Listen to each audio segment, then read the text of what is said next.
हिमालय में घूमते हुए रावण ने एक तप करती हुई वेदवती नाम की कन्या को देखा। वेदवती नाम की एक कन्या तप कर रही थी, तपश्चर्या कर रही थी। रावण ने उसको देखा। रावण ने मोहित होकर उसको पूछा कि तुम्हारा नाम क्या है, तुम्हारा परिचय मुझे दीजिए। वेदवती ने कहा कि बृहस्पति के पुत्र कुशध्वज की मैं पुत्री हूं। बृहस्पति के पुत्र कुशध्वज, उनकी पुत्री मैं हूं वेदवती। देव, दानव, यक्ष, राक्षस सब मेरे साथ ब्याह करना चाहते थे, किंतु मेरे पिता ने तो निश्चय किया था कि मेरी पुत्री का ब्याह मैं विष्णु के साथ ही करूंगा। मेरा दामाद विष्णु ही बनेंगे। और जब मेरे पिता ने अन्य देव या दानव, यक्ष, रक्षकों कोई किसी को मेरा ब्याह नहीं करवाया, तो एक शंभु नाम का दैत्य था, उसने मेरे पिताजी को मार डाला। और मेरे पिताजी की जो इच्छा थी कि मेरे दामाद विष्णु ही बनने चाहिए, तो विष्णु को मेरा पति बनाने के लिए मैं यहां तप कर रही हूं। नारायणो मम पति ही न त्वन्य पुरुषोत्तमात् आश्रय नियमम घोरम नारायण परिप्सया। वेदवती रावण से कहती है कि नारायण मेरे पति बने, इसलिए मैं यहां तप कर रही हूं। और वेदवती रावण से कहती है, विज्ञातस्त्वं हि मे राजन गच्छ पौलत्स्य नंदन। मैं आपको जानती हूं कि तुम पौलत्स्य के पुत्र हो।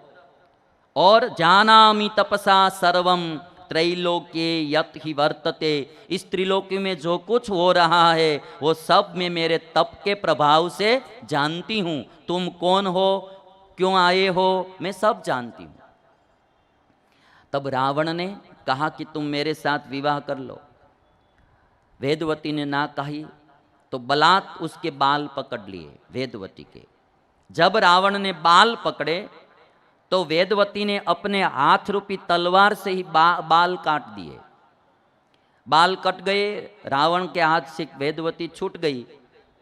और फिर अग्नि में प्रवेश करते हुए वेदवती ने कहा कि तुम्हारा वध करने के लिए मैं दोबारा जन्म लूंगी। तुम्हारा वध करने के लिए मैं दोबारा जन्म लूंगी। अगस्त्य मुनि राम से कहते हैं कि जो वेदवती थी वही आज आपकी पत्नी सीताजी बनकर आई है। तुम्हारा वध करने के लिए मैं दोबारा जन्म लूंगी, वही वेदवती आज सीताजी बनकर आई है। उत्तरकांड में लिखा कि बाद में रावण के आक्रमण बढ़ गए, तपश्चर्या से शक्ति मिल गई थी, तो हर जगह पर वो ऐसे ही आक्रमण करते जा रहे थे। उसीर बीच देश के राजा मरुत को भी उन्होंने परास्त किया। अयोध्या के राजा अनरण्य के साथ उन्होंने युद्ध किया और अयोध्या के राजा अनरण्य को भी परास्त किया। तब अनरण्य ने श्राप दिया कि मेरे वंश के पुत्र द्वारा ही तुम्हारा वध होगा। और बाद में यम राजा के साथ युद्ध करने के लिए रावण गए। 7 दिन तक घोर युद्ध यम राजा के साथ किया। फिर एक दिन अश्मनगर में जाकर कालकेय नाम के दानवों का संहार किया। दानवों का संहार जब रावण कर रहा था, उसमें शूर्पणखा का पति विद्युज्जिह्व भी आ गया और विद्युज्जिह्व को भी रावण ने मार डाला। अपनी बहन शूर्पणखा के पति को भी रावण ने मार डाला। विधवा हुई शूर्पणखा रावण के पास आकर रो रही थी कि आपने मेरे पति को क्यों मार डाला। तब रावण कहता है कि युद्ध के मद में मुझे पता नहीं रहा तुम्हारा पति मेरे सामने आ गया, तो राक्षसों के साथ वो भी मर गया। तो शूर्पणखा विधवा थी, उसके पति की मृत्यु रावण के हाथ से ही हुई थी। ये थोड़ी सी नई कथा आपको लगेगी, क्योंकि वाल्मीकि रामायण में कभी आपने पढ़ा हो तो सुना होगा, नहीं तो ये सब वाल्मीकि रामायण में कथाएं लिखी है।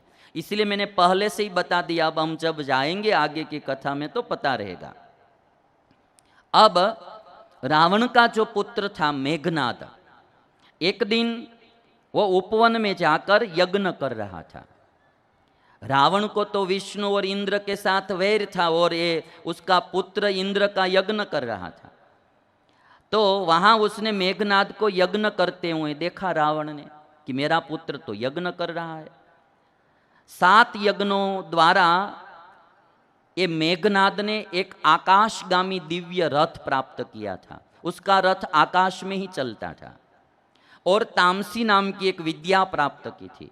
बहुत से अस्त्र शस्त्र यज्ञ करके प्राप्त किए थे। तो रावण ने कहा कि तुम मेरे शत्रुओं की आराधना कर रहा हो, ये मुझे अच्छा नहीं लग रहा है। अभी जो हो गया सो हो गया, अब साहब मेरे साथ घर चलो। तो कुंभनाद ये मेघनाद को लेकर रावण चले गए। रावण सब जगह पर अत्याचार करता करता आ रहा था। बहुत सी कन्याओं का अपहरण करके वो जब लंका में वापस आया तो उत्तरकांड में लिखा है कि जब वो घर पे आया तो रावण की मौसेरी बहन थी कुंभनसी। रावण की मौसेरी बहन थी कुंभनसी और कुंभनसी का मधु राक्षस ने अपहरण कर लिया। दूसरों की कन्याओं का अपहरण करके घर पर आया तो अपनी मौसेरी बहन का अपहरण हो गया। तो रावण अन्य कन्याओं का अपहरण करके जब वापस आया तो बहन का ही अपहरण हो गया। दूसरे को जो परेशान करेगा तो वो परेशानी घर तो आएगी ही आएगी एक न एक दिन। विभीषण ने कहा कि आपने जो पाप किए हैं ये पाप का फल मिला है। रावण मधु को मारने के लिए गया, तब कुंभनसी ने रोक लिया कि अब ये मेरा पति है, उसको आप मत मारो। तो रावण ने कहा कि तुम्हारे पति को मेरे साथ भेजो, मैं देवलोक पर विजय प्राप्त करना चाहता हूं। और रावण देवलोक पर विजय प्राप्त करने के लिए गया। कैलाश पर जाकर रंभा अप्सरा के साथ रावण ने जबरदस्ती की। तब रंभा ने यह बात अपने प्रिय पति नल कुबेर को कही कि जिसे वह मनोमन अपना पति मानती थी। तब नल कुबेर ने रावण को श्राप दिया। ये श्राप मैं सुनाना चाहता हूं। नल कुबर जो कुबेर का पुत्र था, कुबेर के पुत्र नल कुबर ने रावण को श्राप दिया, यदा ह्यकामां कामार्ता धर्षयिष्यति योषितं मूर्धातु सप्तधातस्य शकली भविता तदा, शकली भविता तदा। नल कुबर ने कहा कि रावण सुन ले, आज के बाद कोई भी स्त्री की इच्छा नहीं होगी और तुम उसका स्पर्श करने के लिए जाओगे तो तुम्हारे मस्तक के 7 टुकड़े हो जाएंगे। और इसीलिए रावण किसी स्त्री की इच्छा के बिना काम भाव से उसको छू सकता नहीं था। मैं ये कथा इसलिए सुनाना चाहता हूं कि सीता जी को रावण जब ले गया लंका में तो बहुत मनाया है। सीता जी को काम भाव से छुआ भी नहीं है। उनको पता था कि मुझे श्राप है, मैं मर जाऊंगा। और इसीलिए राक्षसियों को बताया कि आप समझाओ। सीता जी से भी कहा कि आप 1 साल की मैं मुद्दत देता हूं, आप समझ जाओ और मेरी पत्नी बन जाओ। यदि नहीं मानोगी तो मार कर खा जाऊंगा। इसीलिए रावण किसी भी स्त्री को काम भाव से छू नहीं सकता था। उनको कुल नल कुबेर का श्राप था। अब ये जो रावण था वो बहुत सबको परेशान कर रहा था। तो रामचंद्र भगवान ने अगस्त्य मुनि से पूछा कि ये जो रावण है इतना त्रास गुजार रहा था, तो कोई रावण को परास्त करने वाला नहीं था उस समय दुनिया में? तो अगस्त्य मुनि ने कहा कि एक थे सहस्रार्जुन। रावण जो था ना वो शिव की भक्ति करता था। कहीं भी जाता था तो शिवलिंग को साथ में लेकर जाता था। तो एक दिन सहस्रार्जुन के पास नर्मदा नदी के तट पर आ गया और रावण स्नान करके शंकर की आराधना कर रहा था। और उसी समय सहस्रार्जुन राजा स्नान करने के लिए नर्मदा नदी में आए। और जब नर्मदा नदी में उन्होंने अपनी सहस्र भुजाओं को इस तरह से फैलाया तो नर्मदा का पानी रुक गया और वो पानी जाता जाता रावण की शिविर तक गया। और तब रावण को गुस्सा आया और जब रावण को गुस्सा आया और सहस्रार्जुन के पास आए तो सहस्रार्जुन की पराजय हुई। सहस्रार्जुन ने रावण को हराया और पकड़कर बांध दिया, बंदी बना दिया। और तब रावण को आकर अपने दादा पौलत्स्य ने आकर छुड़वाया कि अब मेरे पुत्र को आप छोड़ दीजिए। तो एक बार पराजय हुई सहस्रार्जुन से रावण की, दोबारा पराजय हुई वाली से, सुग्रीव के भाई वाली थे।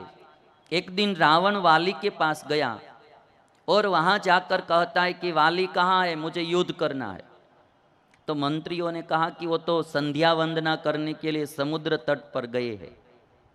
वाल्मीकि रामायण में ऐसा लिखा है कि वाली हर दिन चारों समुद्र में जाकर संध्या वंदना करते थे और चारों समुद्र में संध्या वंदना करके फिर वाली घर पे आता था। हर दिन का उसका क्रम था। मंत्रियों ने कहा कि वाली संध्या वंदना करने के लिए गए हैं, आप इधर ठहरिए। रावण कहता कि मैं ठहरूंगा नहीं, युद्ध करने के लिए आया हूं। मंत्रियों ने कहा कि देखिए ये जो यहाँ हड्डियों का ढेर पड़ा है ना, वो वाली ने शत्रुओं को मार मार कर ही ये ढेर किया है। आपको जीवित रहना है तो वापस चले जाओ, नहीं तो जब आपको वाली का दर्शन होगा उसी समय आपकी अंतिम घड़ी होगी और इस दुनिया में से आप चले जाओगे। और इसीलिए यदि आपको जिंदा रहना है तो आप यहाँ से चले जाओ। तो कहा नहीं, मुझे वाली से मिलना है। तो कहा कि अभी दक्षिण तट पर, भारत के दक्षिण तट पर समुद्र पर संध्या वंदना कर रहे, आप वहाँ जाइए। तो रावण गया वहाँ, वाली संध्या वंदना कर रहे थे। तो रावण ने सोचा कि पीछे से जाकर मैं उसको पकड़ लूं। तो वाली तो संध्या वंदना कर रहे थे। वाल्मीकि रामायण में लिखा कि जैसे सिंह खरगोश से डरता नहीं और गरुड़ सर्प से डरता नहीं, वैसे ही वाली रावण से डरे नहीं। वो तो संध्या वंदना करते रहे और पीछे से जब रावण पकड़ने के लिए आया तो वाली ने संध्या वंदना करते करते ही अपनी काख में रावण को दबा दिया। काख में रावण को, बगल में रावण को दबा दिया और फिर आराम से संध्या वंदना की। अभी एक समुद्र पर संध्या वंदना हुई, 3 समुद्र बाकी थे। तो रावण को ऐसे ही काख में दबाकर वाली उड़ा और उड़ते जा रहा था आकाश में।